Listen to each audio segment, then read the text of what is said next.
In this Pathfinder Wrath of the Righteous video, we're going to be covering the next 5 classes that we didn't quite squeeze in the last video. These are Cavalier, Cleric, Druid, Fighter, and Hunter. Let's start the video with the Cavalier class, which is a martial class that specializes in the use of mounts in combat. Cavaliers are proficient with all simple and martial weapons, as well as all types of armor, light, medium, and heavy, and with shields except for tower shields.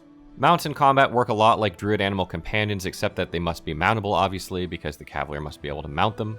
And Cavaliers have a couple of interesting things about them. First is Tactician.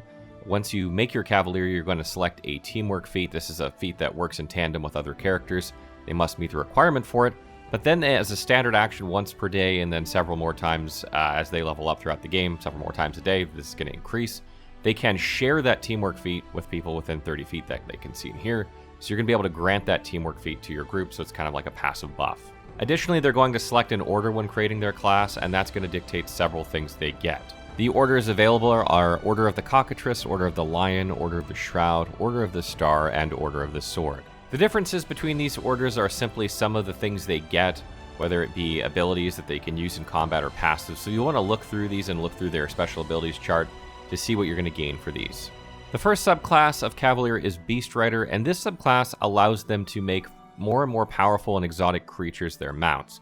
So you're going to get stronger, more powerful mounts throughout the game, and this is going to allow them to use the very best that there is to offer. The Disciple of the Pike subclass of Cavalier allows them to gain bonus to attack rolls and damage rolls with certain weapon types, namely spears, and this group includes javelins, long spears, short spears, spears, and tridents. The Gendarme subclass of Cavalier essentially trades bonus feats for bonus mounted feats. So if you want to specialize in getting mounted feats in combat and you're willing to sacrifice some of your regular combat feats, then this is a good subclass to choose. The Knight of the Wall subclass of Cavalier specializes in the use of shields. Not only do they get the feat Shield Focus, which increases their armor class of a shield by 1, they also get some passive bonuses that increase the effectiveness of their shield, particularly against magic via will saving throws. The Standard Bearer subclass of Cavalier buffs the banner that the Cavaliers use, which is sort of like provides passive benefits for their group. So you're going to have a more potent banner that you can place down if you choose this subclass. Moving along to the Cleric. The Cleric is a divine caster class in Pathfinder Wrath of the Righteous, meaning that it uses Wisdom for its spellcasting ability modifier. So you're going to need a decent amount of Wisdom when playing the Cleric class. If you notice, it also has a couple prerequisites, meaning the character cannot be an atheist, and it cannot be a Rahadam Faithless. These aren't really going to apply to you when you're creating a character, but more apply to maybe companions you'll meet in the game that have these traits, so you might not be able to multi-class them as a cleric if they have them. Clerics are proficient in simple weapons, light armor, medium armor, and shields except tower shields, and they're also proficient with the favored weapon of their chosen deity. Beyond that, clerics also get an ability called Channel Energy, which allows them to either heal or damage enemies in an AoE around them. That's going to be chosen during their character selection or character creation, depending on which deity you chose. Additionally, they'll get to choose 2 domains, and these domains will dictate what sort of spells they have, as well as other abilities they may gain. There are a ton of domains in Pathfinder Wrath of the Righteous, so I won't go through them all, but I will show some of them here in the video. Additionally, another thing about the deity that the character chooses or your cleric becomes, it's going to restrict their alignment to that chosen deity, so maybe they are an evil deity, so you will only be able to be evil versions, or maybe they're a good one, and you can only choose like neutral good, chaotic good, etc. So keep this in mind when choosing your deity. The Angelfire Apostle subclass of the Cleric allows them to sacrifice some of their spellcasting ability and the use of medium armor in order to be able to use their channel energy more often and for greater effects. So if you want to play a cleric that specializes a bit more into the channel and divine side of things rather than the spellcasting side of things, this is a solid choice. The Crusader subclass of cleric essentially allows them to be more of a martial character by providing them bonus feats that they can take very frequently in order to gain things like heavy armor, better tower shield usage, and more martial weapon usage. So if you want to play more of a martial cleric, one that spellcasts and does more, is more effective in melee combat, then this is a good choice for you. The Devilbane Priest subclass of Cleric allows them to wear heavy armor and to gain the teamwork feats, spell penetration, and greater spell penetration, so their spells are going to be more effective, but the downside is that they only get to choose 1 domain instead of 2, so this is the trade-off that they're going to have. The Ecclesitheurge subclass of Cleric allows them to use many more weapon types than they would normally at the sacrifice of armor. And additionally, it's going to allow them to take one domain of their selected domains as their primary and one as their secondary. And the benefit of this is that each time after they rest, they can change the secondary domain to any of the deities' domains available after each rest. So for instance, if there are 5 domains available to you, if you chose a specific deity, and one is your primary, that one will never change. But when you rest, you can change to any of the other 4 as your secondary, so this gives you a lot more spell variety. The Herald Caller subclass of Cleric allows them to summon creatures onto the battlefield, so if you want to play a Cleric that can also summon, this is a good choice for you, but in exchange you're only going to gain 1 domain, and you're not going to be proficient with medium armor or shields. The Druid class in Pathfinder Wrath of the Righteous is a divine spellcaster, again meaning they use wisdom for their spellcasting ability modifier, so you're going to need a lot of wisdom if you're playing a Druid class. They also have the prerequisites of certain alignments. You need to be neutral good, lawful neutral, neutral, chaotic neutral, or neutral evil in order to play a Druid. And as just like the Cleric, you cannot be a Rahadam Faithless, which again doesn't really apply during character creation, but may apply to companions that are such.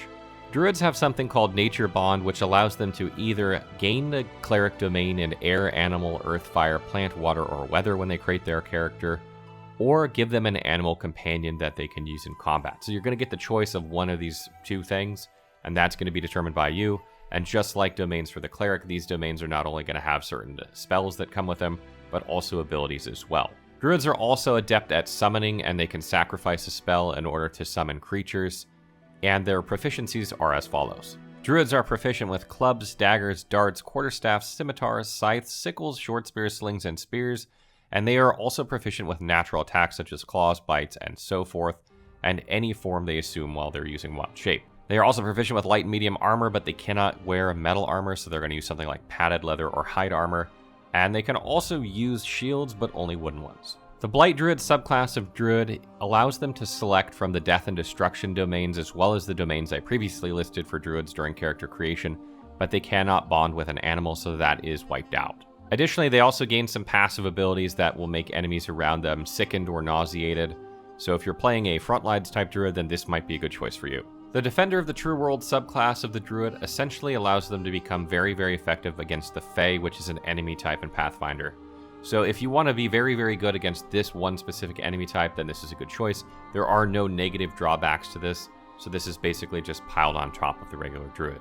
The Drovier subclass of Druid allows them to summon totems, essentially that buff their group by giving them certain aspects, unlocking more and more as they progress, in exchange for sacrificing their wild shape, so they won't be able to transform into animals. The Feyspeaker subclass of the Druid allows them to change their spellcasting ability modifier from Wisdom to Charisma, so if you're trying to play a charismatic character, this might be a good choice for you. And additionally, it allows them to select one sorcerer or wizard spell every couple of levels from their spell list, so you're going to get bonus spells as well. So this is a really interesting subclass if you want to make a very specific type of Druid. The fighter class in Pathfinder Wrath of the Righteous is about what you'd expect for a fighter, as they are in typical RPGs. They excel with just about every weapon and armor type in the game, and they have proficiencies in all of them. And they gain bonus combat feats, so they're going to gain feats in combat a lot more frequently, allowing them to get very good with these. And additionally, they have weapon training, allowing them to attack better and deal more damage with specific weapon groups, so they're going to be very, very good with martial weapons. The Aldori Defender subclass of the fighter allows them proficiency with the dueling sword, and that's kind of the theme of the whole subclass, dueling. You're going to gain the ability to parry, which increases your attack and armored class. You're going to gain the ability to disarm enemies as well as counterattack them if they strike you. So if that's the sort of playstyle you're going for, then this is a good subclass for you. The Armiger subclass of fighter works very similarly to the fighter class itself, with a couple of differences. First, they're very hard to charm. They have a lot of resistance to this, which only increases throughout the game. And they also have to choose a Hell Knight order, which gives them specific bonuses. I'll run you through these in the video here, but I'm not going to just go through them specifically.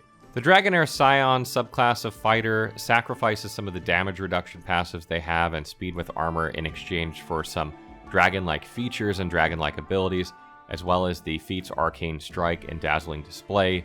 So if you want to play sort of like a hybrid dragon fighter, this is kind of the subclass that you would choose. The Tower Shield Specialist subclass of the fighter is, as you might expect, allows the player to use tower shields more effectively, or the character to use them more effectively.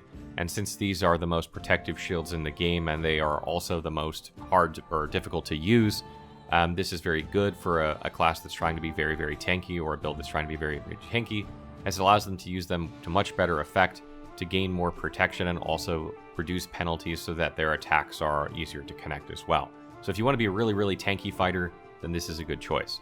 The Two-Handed Fighter subclass of the fighter class is, as you might expect as well. It focuses on the use of two-handed weapons and sacrifices some of their damage reduction as well as their armor training in exchange for dealing more damage with two-handed weapons and some abilities they can use while using a two-handed weapon. So if you like to use two-handed weapons and be a fighter, then this is a good subclass for you. Hunter in Pathfinder Wrath of the Righteous is a divine spellcasting class, meaning that it uses wisdom for its spellcasting ability modifier, so you're going to want to have some wisdom if you're going to cast spells as a hunter. Additionally, it focuses on the use of weapons and animal companion to take down enemies. Hunters are proficient with all simple and martial weapons, as well as light armor, medium armor, and shields, except tower shields. The Colluding Scoundrel subclass allows them to designate a target as the scapegoat, and anytime that scapegoat, which is an ally, is near an enemy, they deal increased damage to the enemy standing next to it. This is changeable, obviously, and could be your animal companion if you wish. So if you want to be able to, coordinate with another party member or teammate in order to deal increased damage, then this is a good choice. The Divine Hunter subclass allows the hunter to select a deity, as well as one domain of that deity for spells from the Cleric spell list. So they're going to gain more spells and, the benefits of that deity as well. Obviously, that will restrict the alignment of the subclass to whatever deity that is, if you're making a character during character creation. But this is going to grant them extra spells from the domain of that deity of their choice. The Forester subclass of Hunter essentially allows them to excel in various environments throughout the game, allowing them a lot more benefits when they're, performing checks in those environments, as well as attacks or trying to hide or camouflage in those environments. So if you want to move through the environments of the game with ease, then Forester is a very good choice. The Urban Hunter subclass provides abilities that help with perception, persuasion, intimidation, effectively anything that might help you get through deceit and lies and deduce your way through that. So it's very good in dealing with other characters in the game. So if you want to be somebody that can interact and sort of handle dialogue situations or situations that revolve around being aware of what's going on, this is a very good subclass.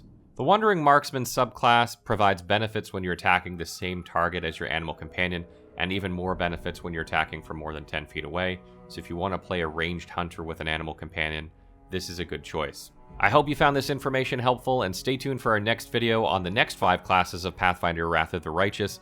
These are Inquisitor, Kineticist, Magus, Monk, and Oracle. We'll keep going till we get all of them done. It should be about 5 or 6 videos total. And at the launch of the game, I will be doing a class video that goes into more detail with every single class in the game. That should be at least 25 videos. Make sure you check out the official wiki for Pathfinder Wrath of the Righteous. If you have more questions, we're working on putting it together night and day as fast as we can. It's a lot of information, so it's going to take a little bit of time, but we should have most of it done and ready to go by the launch of the game.